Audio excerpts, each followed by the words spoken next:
Busog-lusog mga kababayan ngayon yung mga mahihirap dahil sa smuggled rice.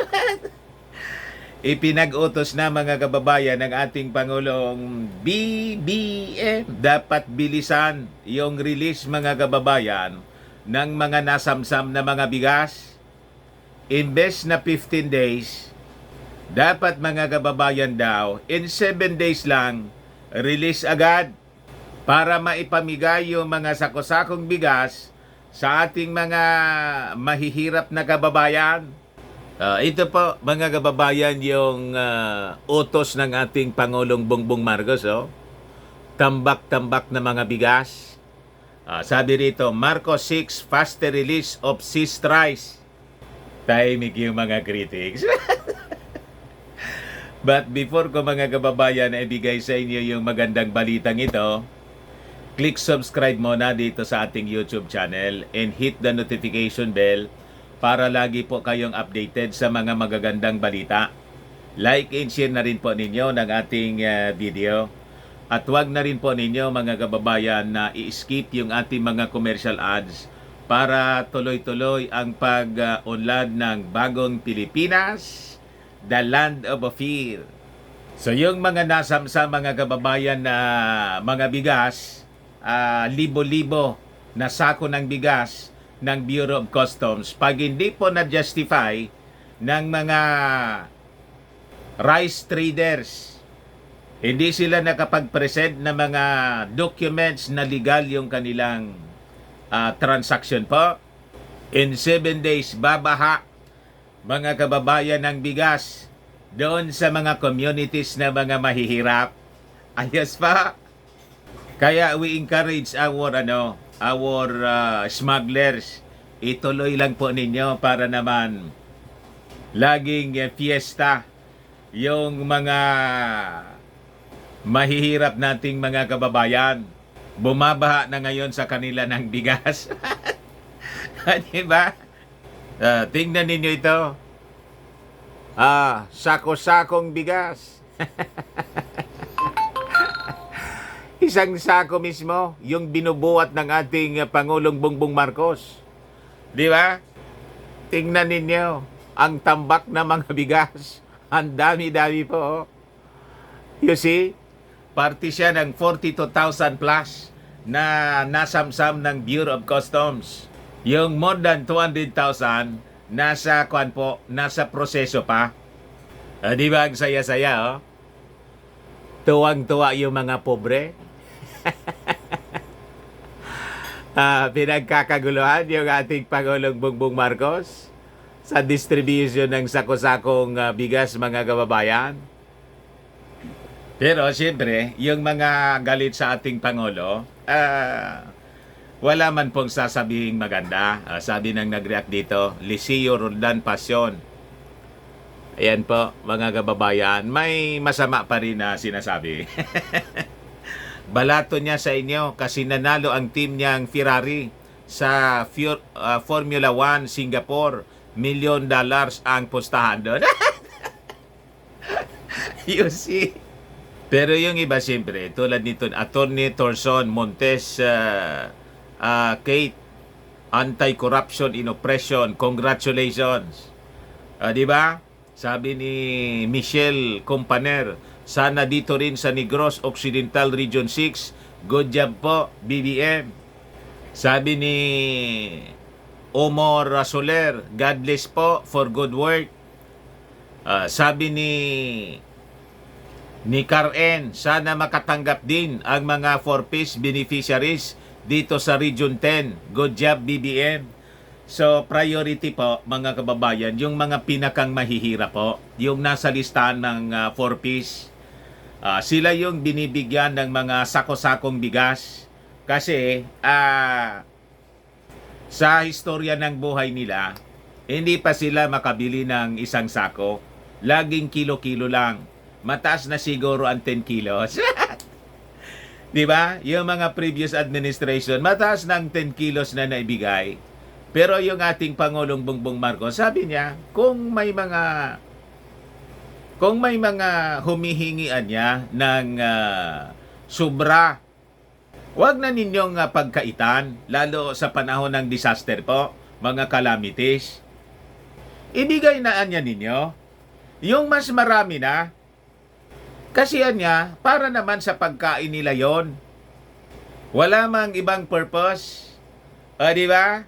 Ganon ang mindset, mga kababayan. Ganon kabait ang ating Pangulong BBM. Sabi ni Linlin Rodel, good job PBBM. Nawa mabigyan lahat, lalo na sa mga islands. Mabibigyan lahat, basta tuloy-tuloy ang smuggling. At tuloy-tuloy din yung operation ng ating mga authorities.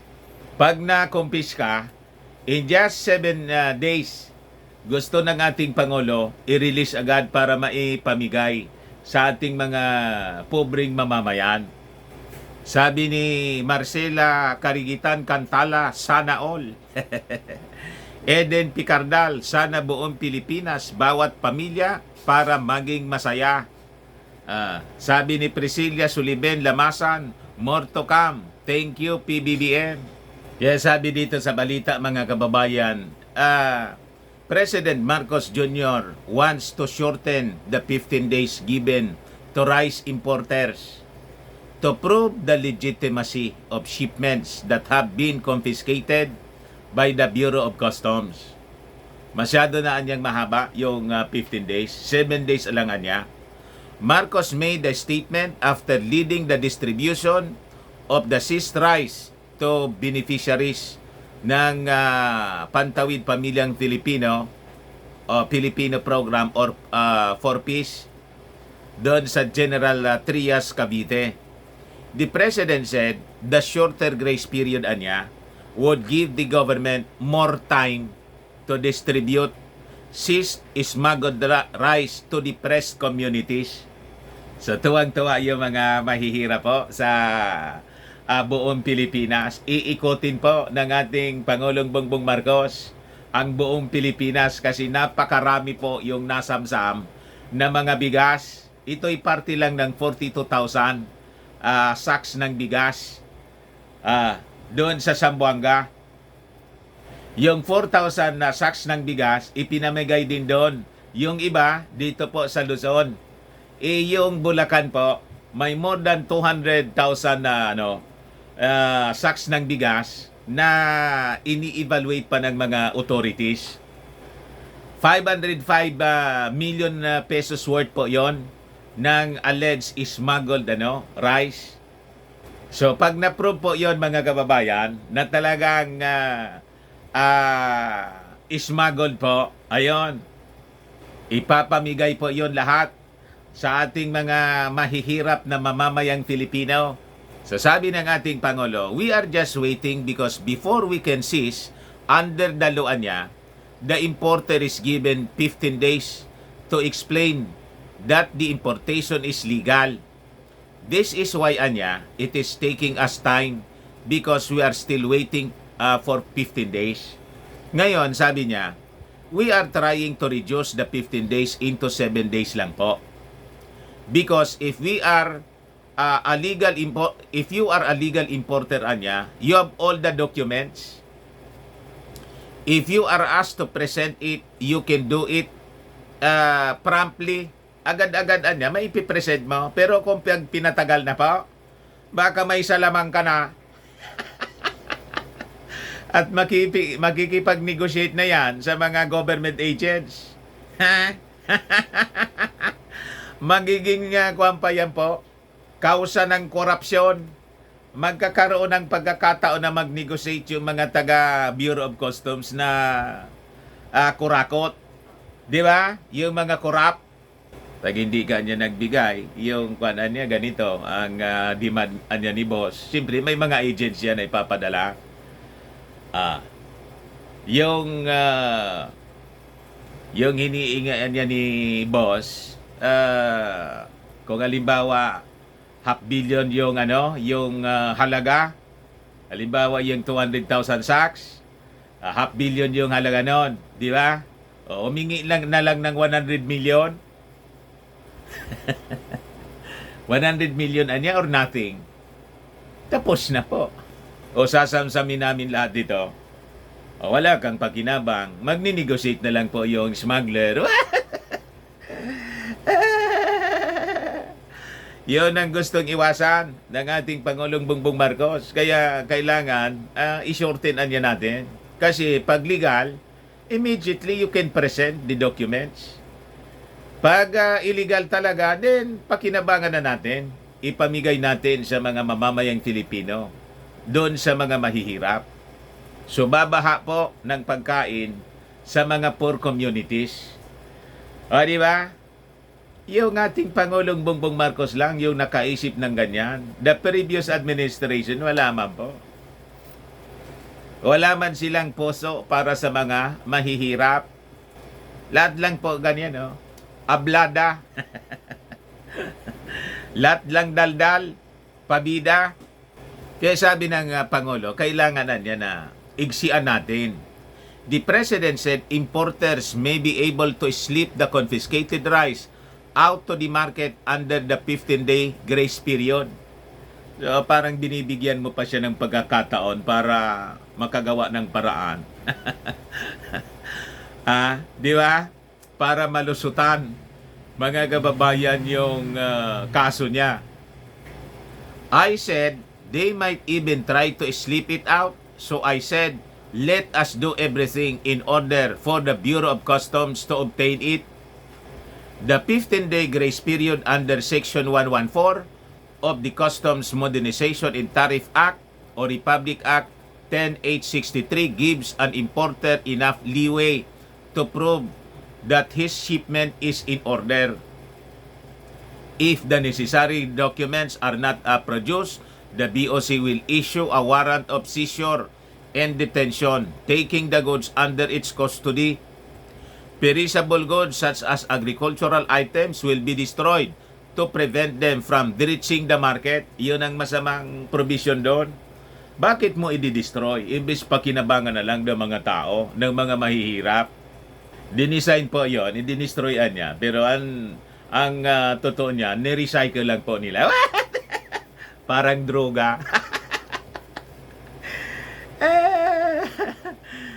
In special cases, the government can donate the seized items. So sabi rito sa balita, the President, who is also the Agriculture Secretary, distributed over 1,200 sacks of smuggled rice to 4-piece families and General Trias. The rice is part of the shipment of 41,000 plus. Kahapon 42,000 to. Yung balita, nabawasan agad. Ay sa bagay, binawasan na nga na 1,200. So 42,000 sa talaga siya po. Confiscated by the BOC, which was subsequently donated to the Department of Social Welfare and Development. A total of 1,400 sacks were donated to 4-piece beneficiaries in Zamboanga, Sibugay last Tuesday. Pabago-bago yung balita po. Ay, mga nagsusulat ng balita, mga reporter. Sabi yung previous announcement, 4,000 na sacks. Yung pinamigay doon sa Zamboanga. Tapos ngayon, ang balita dito 1,500. Ano ba talaga? Hindi yata ninyo tinicheck yung figures. But anyway, ito yung balita dito po. Manila Times. Marcos said the rice distribution not only ensures the recipients have enough supply but also addresses the problem of smuggling and hoarding. Ito po yung patunay, mga kababayan, walang pagkukulang sa supply ng bigas. We have enough supply of rice. Talagang minamanipula lang po nila, tinatago po nila. You see? Kaya nga po yung ating Pangulo, iminandato yung price selling na dapat 41 pesos lang sa presyo ng regular milled rice. Tapos yung well-milled rice hanggang 45 pesos lang po ang presyo. So sabi rito, when the price of rice increase, we look at where it came from. there was no shortage anya of supply. Filipinos are not panic buying. So why will the price go up? And we discovered what is really happening. Is there is hoarding anya, tinatago, they're hiding it. They're smuggling rice, hiding it to increase the price before releasing it so they can earn a large amount of money, sabi ng ating Pangulong Bongbong. The President also stressed the need to tighten surveillance on the illegal importation of all agricultural products. So that's what we did. I instructed the Bureau of Customs to investigate carefully and find the illegal importers, the rice smugglers. Ito na yung sagot ng ating Pangulong Bongbong Marcos sa challenge ni Senator Cayetano na hindi pa tinutupad yung 10,000 pesos. Laging naalala yung ipamimigay. Tuparin mo anya yung promise mo muna, sabi ng mga netizens. Sabi ni Cayetano kasi last week, magpakitang gilas naman anya kayo diyan sa Department of Agriculture. Pero actually, hindi sa Pangulo yung challenge niya. Yung mga undersecretaries, other officials of the DA, magpakitang gilas anya kayo. Yung mismo na yung ating Pangulo yung nagpakitang gilas. Ayos. Pero tahimik si Ontiveros, tapos si Coco Pimentel, pag mga magagandang aksyon na ginagawa ng ating gobyerno, kuwan po sila, parang mga bulag pipi at bingi. Di ba?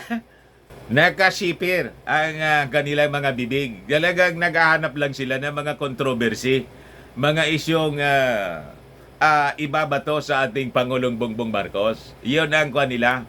Yun ang expertise nila.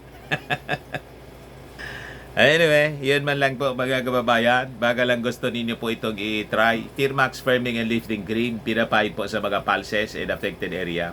Mainam po sa paninigas na mga kaso-kasuan. Ito naman po, Automax Radiant Serum. Sa mukha naman yung application. Anti-aging po siya. You will look 10 years younger than your age. Sa mga cancer patients naman po, baka lang gusto ninyo itong itry. Nengxia Red Mix Fruit Drink. Hindi man po siya gamot, food supplement siya. Kaya lang, gawa siya mga kababayan sa goji berry. Yung goji berry may anti-cancer properties. Ayos. Ngayon, yung mga inquiries po ninyo, dumiritso na lang kayo sa aming messenger sa Facebook para masagot namin agad. Ayos. Ako po si Dante Maravillas. Bye-bye po. God bless.